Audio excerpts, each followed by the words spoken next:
We've got the wagon all hitched up and we're fixing to take a ride back in history with Abraham Lincoln and eat one of his favorite meals, chicken fricassee.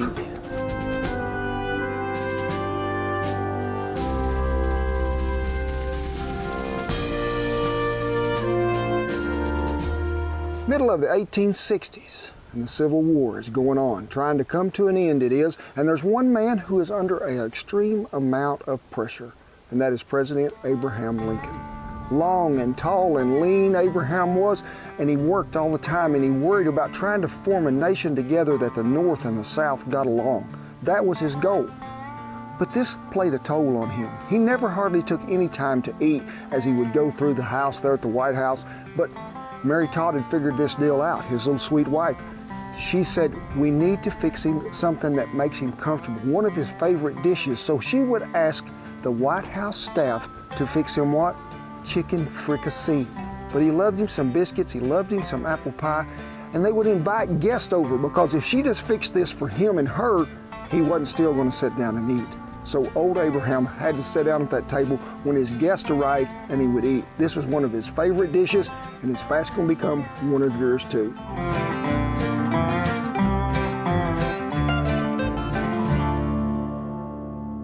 Chicken fricassee comes from the French. It means to break down or brown, usually with a sauce or a gravy.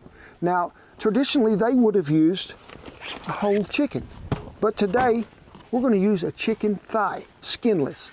Now, when you talk about a whole chicken, they wasn't just putting the whole chicken in there to stew and cook.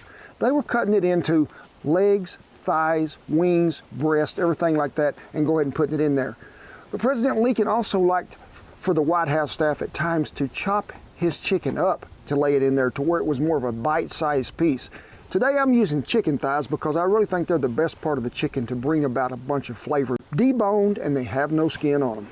Now, when the White House staff would fix this, mostly the only seasoning that was in it was marjoram, mace, a little nutmeg, maybe some salt and pepper. That was about it. Now, we're going to try to keep this pretty traditional to the way they did fix it for old Abraham Lincoln, but we're just going to start off too, because I always add a little ground mustard when I'm doing anything with chicken. Marjoram. Now, if you can get this fresh, it doesn't take quite as much, but dried, we're going to put, and if the way the wind's blowing today, it may not all go in there. A spice that I've never used a whole lot, but is very unique in the way that it is flavored and smells, and that is mace. Not the kind you spray in your eyes when you got somebody coming after you, but got a little citrus blend to it, but also a little nutmeg, a little clove mixture.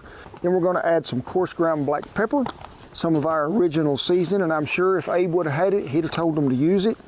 We're going to grind a little nutmeg or grate.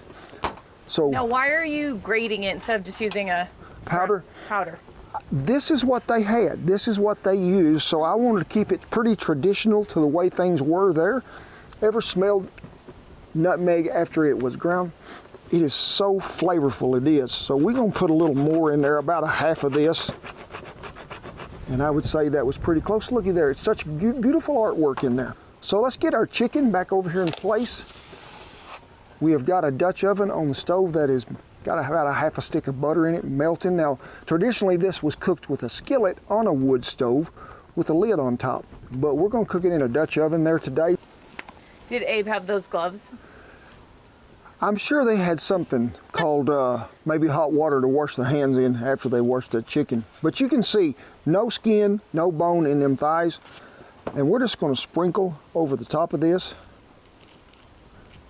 We'll give it a rubbing in and then we'll do the other side. Hey, taste the seasoning. I want to know what flavors I got here? Yeah, what does it taste like? I'm telling you, that mace, it reminds me of holiday when I get that in my mouth, like Thanksgiving. But there's a lot of great flavor coming in here. There was a funny story when I was researching this online, and Abe was coming through the battle lines there long before the Civil War actually took place, I think, and he was on a short horse. Some of the soldiers there that seen him said, that doesn't look right. Abe's feet are dragging the ground, and his feet were like this far off the ground. Abe ended up getting him a big old sort of draft Persian looking horse, and he called him Old Bob. Old Bob stayed with him a long time, and when he was practicing his law, he would ride from client to client on old Bob, or hook him up to the wagon and pull it there. Old Bob was a big old horse, and Abraham feet didn't drag the ground on there. So got our chicken all seasoned. We'll add a little more of this right there at the end, so don't throw that away. Butter is melted. Heavy cream, or you can use half and half. When you place that chicken in there, I just don't want you to put it in. I want you to put it in there and then turn it back over, because I want to make sure that that top side is coated with some of that cream and butter mixture as well. I'm pretty sure they was cooking on an old wood stove back at the time too. I don't know if they called theirs Bertha, but this is pretty typical the way we're going to cook it today. Going to start out on probably a medium-low heat, and we're just going to let this simmer for a while till that chicken gets fork tender, and then we'll go on with the rest. You know, there was another thing that comforted old Abe pretty well during all this time too, and that was music. You know, they would have folks over at the White House, and they would have a band come in, and they would play old traditional Irish ballads like Old Rosin the Bow, one of his favorites. And it was just something that calmed and took him back to a simpler time in life. But also, this was some of the same music that was being sang in some of the camps that the soldiers were at. So this was something that sort of brought President Lincoln some peace besides just food.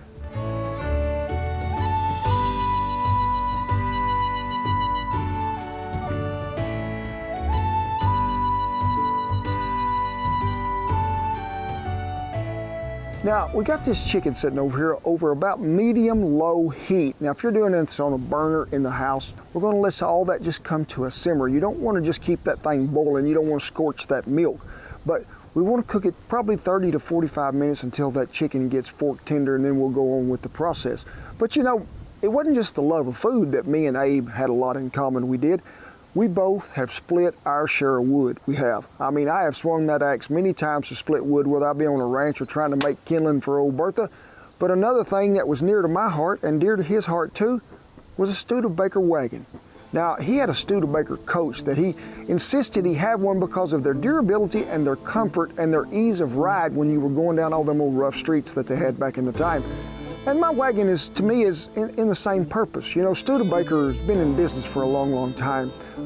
Anybody could have a chuck wagon, but Studebaker was the only company that I ever knew of that you could order a chuck box in one of their wagons. But this wagon is 1876. These people were great craftsmen. It's not like with the tools that we have today, but a wheelwright back in them days was worth his weight in gold. But these wagons were put together to be strong and to last a lifetime if you take care of them, and that's the way it's been. Studebaker Company was very successful in making wagons, and they had a contract with the War Department to where they built a lot of wagons for them, and they had to change axles, change paint, and they did this in record time to keep things moving.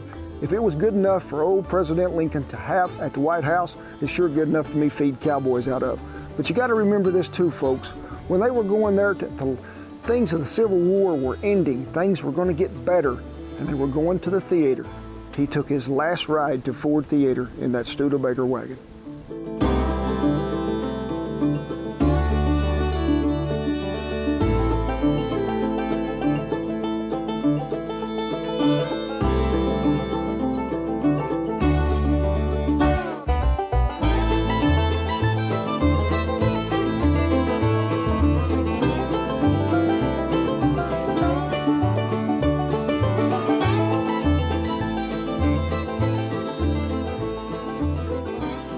Well, we've been on about 40 minutes here on just like a low simmer.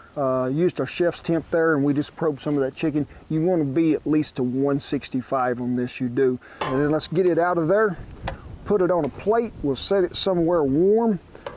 That chicken is trying to fall apart. And folks, this is the makings right here for what I would call some really good gravy. So we got our chicken out of there. You can see we still got all that good flavoring from that chicken broth that come out of that chicken, plus that cream and that butter. We're gonna add about 3 or 4 tablespoons of sifted flour. Get you a little, don't go too much at one time. Keep stirring. That's gonna thicken that up for when we put it over them biscuits that we got cooking with some of Abe's chicken. This is fine dining right here. This is about what I'd call the good consistency of gravy here. So we didn't have to use very much flour. When you got that to the thickness that you want, let's go ahead and put that chicken back in there. And really all we're doing is when you put it in there, I want you to flip it back over one time, give it a good rubbing in the bottom there. And we're gonna let this simmer for about 3 minutes. Check on them biscuits and make sure they're ready. Me and old Abe are gonna have us a full meal deal.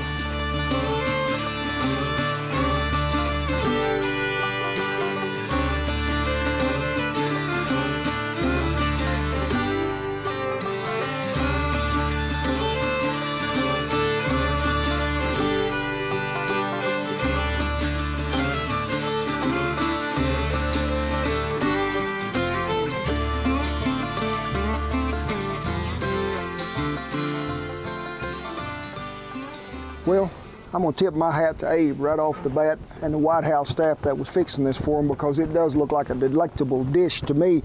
Now, you can see we served this with some biscuits that we had made and just poured as a little gravy over the top there. You got to have some of that. But I'm pretty sure that this would have happened at Abe's house before we even put it in there.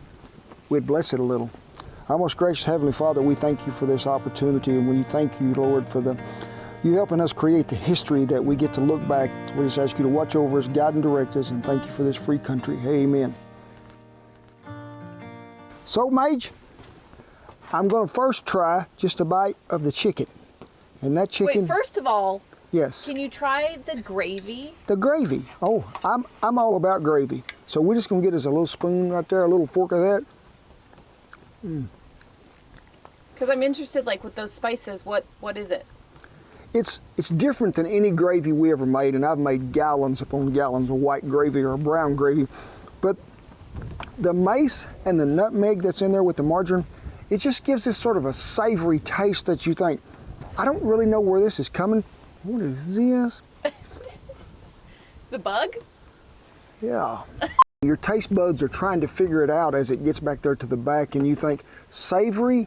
Does it taste Little like holiday? To me it does. Sort of tastes like Thanksgiving, or what you'd sort of smell walking into a house. You've been cooking some pumpkin pies, maybe something like that.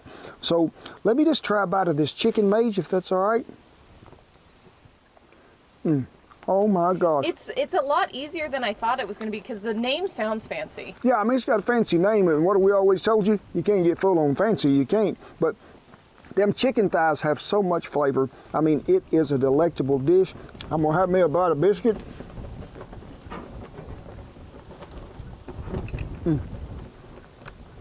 With them old-fashioned buttermilk biscuits that we made, it makes me want to do a little rosin of the bow on the footwork. Give it here, give it here. I think old Abe might give me one of these. He might tip his hat to all the ladies and everything. Whew. That is some fine eating right there. Mate, would you like to try an old-fashioned homemade biscuit? Good boy, thank you for helping us out.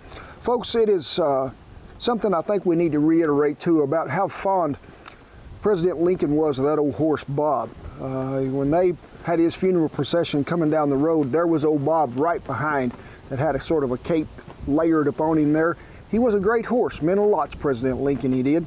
And I want to thank all those forefathers of ours that brought about this history that we can try to recreate. But folks, I'm just telling you, me and Shan did have some more bites of this. You need to fix this, because it will blow your mind. It surprised me, the flavor. It is really good. It is spot on, it is. But it is with pride, honor, and privilege that I tip my hat to all the servicemen and women and all the veterans that have kept that old flag flying over the camp. Rest of you, get up on in here now. Get up in here. What we're going to do, we're going to give you a big old Abraham Lincoln hug. God bless you, each and every one. And be sure and share with your neighbors and your friends. That's what it's all about. See you down the trail. Yep. Leg is on fire. Really, we're just not, really clip.